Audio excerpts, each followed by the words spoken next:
Welcome to the Good Karma Sport Fishing Podcast. I'm your host, Captain Ryan Van Fleet. Hey guys, thanks for tuning in. First, I want to send a shout out to the guys that have said thank you and written some really nice reviews for me on the iTunes store for the Good Karma Sport Fishing Podcast and in the Google Play Store. So thank you guys. I really appreciate it. Very cool of you guys to take the time. So what else? Oh, we're doing some upgrades on the app, so the app is down. I had a few texts today asking about the app and all that good stuff. So right now the app is down, I think on Google. Oh, I'm sorry, on Androids. So we're working on that. So it'll be up and running here, probably within the next day or so. So techie stuff. It's too much for me to even think about. So like I said, it's going to be a short podcast today because I'm extremely busy and I had a longer day. I fought with a lot of sharks today, and it is winter. And for those that are really new to fishing, winter is sharky and winter is tough. So there's no current out there. It's a new moon. I don't know. I've seen great winters where the fishing has been spectacular, and I've seen poor winters.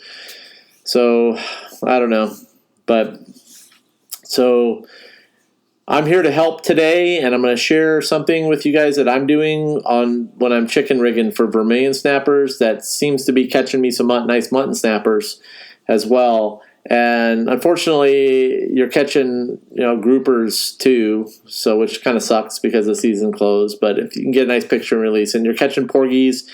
Now, this is a very interesting thing, and it goes back to making your simple chicken rig. So first of all, and I've talked about this in several podcasts, so before I go on with this tip, I'm getting a lot of emails from people about people bringing their own boats down, renting boats and all that good stuff. I think that's awesome. The boat industry is it's number one. It's like amazing what's happening out there. I think it's great that people are buying boats, getting out on the water. Fishing is an amazing hobby, and if you have kids that love it, I really encourage parents to get their kids out on the water like my parents did. And I just know a lot of kids that are just, even if the parent isn't into fishing, the kid's into fishing, and that's what it's really about.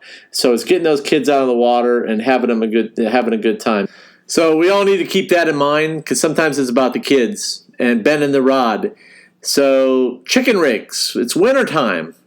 It's time to put some damn chicken rigs down. Catch some fish. Have some fun. Those summer mahi will be here soon enough. You'll get that big wahoo. But man, let's catch some fish with those chicken rigs. So how are you going to catch more fish on the chicken rigs? You're going to add a little bit of color. You're going to get them fired up. So what are you talking about? You guys are saying add a little bit of color. I'm not talking about lights. I'm talking about something a little different. So let me share the backstory first before I share the tip with you guys. And it has to do with jimmy jigs. It's so funny. My friend Bobby texted me today. He's saw a jimmy jig hanging in I spy a yellow chartreuse jimmy jig. Guys, yellow chartreuse with a little bit of blue around the eye is a killer.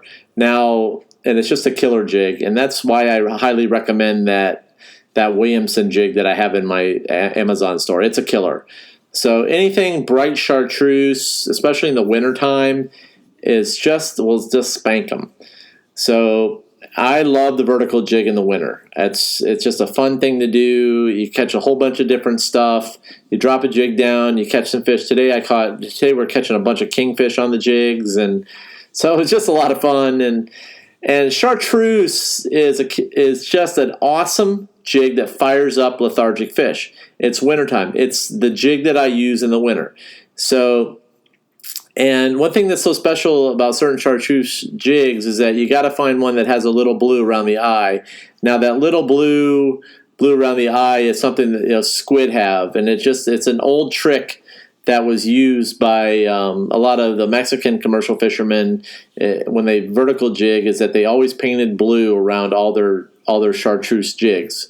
So it just gives that appeal of a squid. So wintertime is tough, so I'm going to share some things that I do here, just a couple little things. And something that I just started doing that's working really well for me, aside, I'm getting into the chartreuse thing, is I started putting little bright pompano floats on my chicken rig. So what I did was on my chicken rig on the by the hooks, I would put the little bitty pompano floats and chartreuse. And over the past few days, they've been producing mutton snappers. So I've been catching mutton snappers on chicken rigs when I'm vermi fishing. And I've been catching more mutton snappers than I have vermis, and they've been attacking the chartreuse. Okay? So that little chartreuse float on that chicken rig and I'm using a number 5 hook, and I'm attaching the float right to on the back end of the hook on the right as I tie it on. I put the float on first, and I tie on the hook. So you have to figure it out. I'm not going to lay it out to you how I do it, but just get yourself a little float. Actually, they look like the rigs for the pompano that you use. So look up pompano rigs,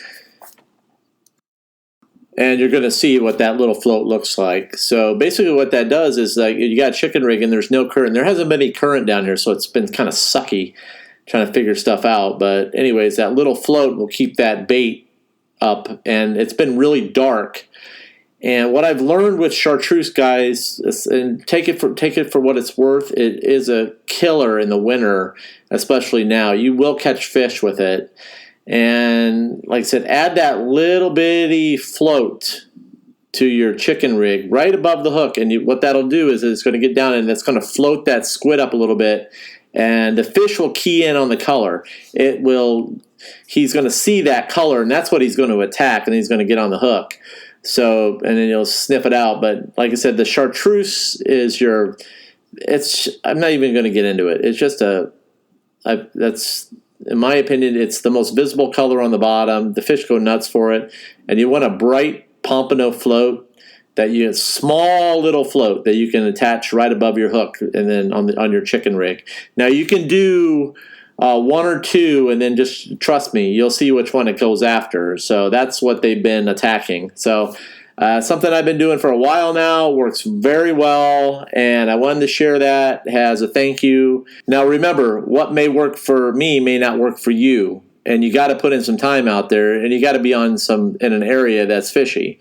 So like I said, now it works. It's working very well, actually. So, and why am I sharing this? Because it's winter, and a lot of people I've heard are struggling out there. So, and just something I can do to help you guys out a little bit. So, anyways, give it a shot.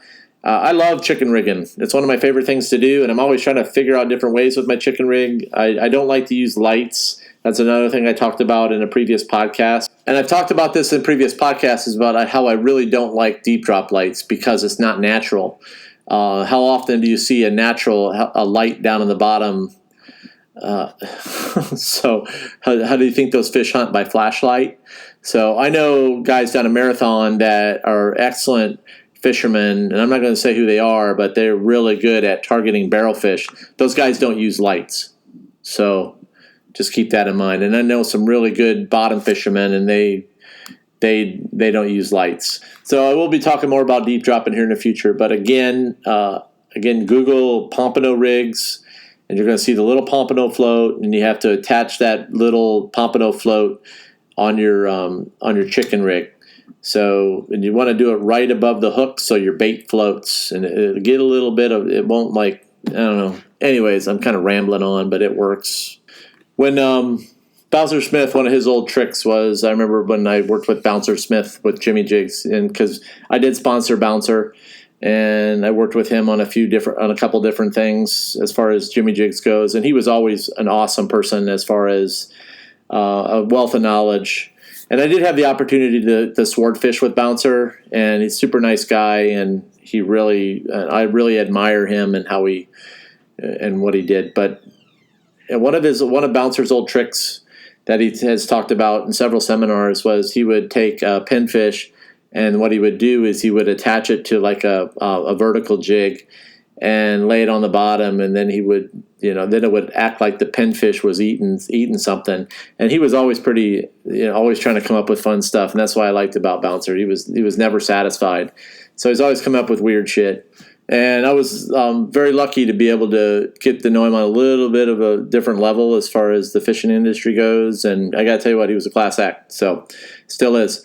Guys, that's all I got for today. So a couple different things I'm going to wrap up with. If you're really wanting to learn how to fish the bottom down here in the Florida Keys or anywhere in the world, this applies to up on the eastern seacoast as well.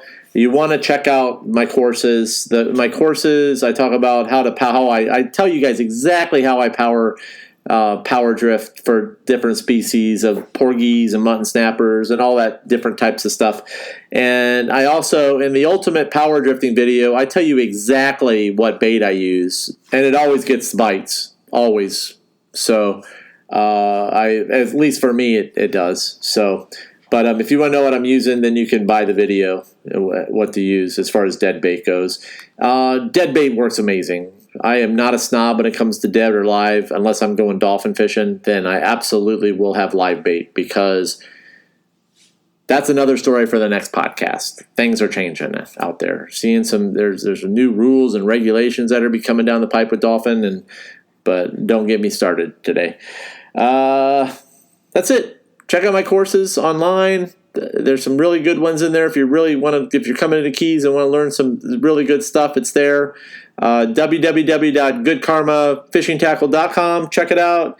And you can also go back to the other podcasts. Listen to them. Listen to every one of them. Every one of them has a nugget inside of it, okay? Especially for the winter. You want to really learn how to fish the patcheries, because that's where it's at as far as bending the rod. So check that out. And yeah, that's it. Thanks for listening, guys. You can follow me on Instagram, see what I'm catching. My Instagram handle is goodkarmasportfishing_FL_Keys. And check out my website from time to time. It's goodkarmasportfishing.com. That's it. And remember, anytime you're fishing, it's all good. Thanks, guys. Have a good one. Make those chicken rigs. Add a chartreuse, little baby chartreuse float, and you'll catch them up. Provokes a reactionary bite. Thanks again.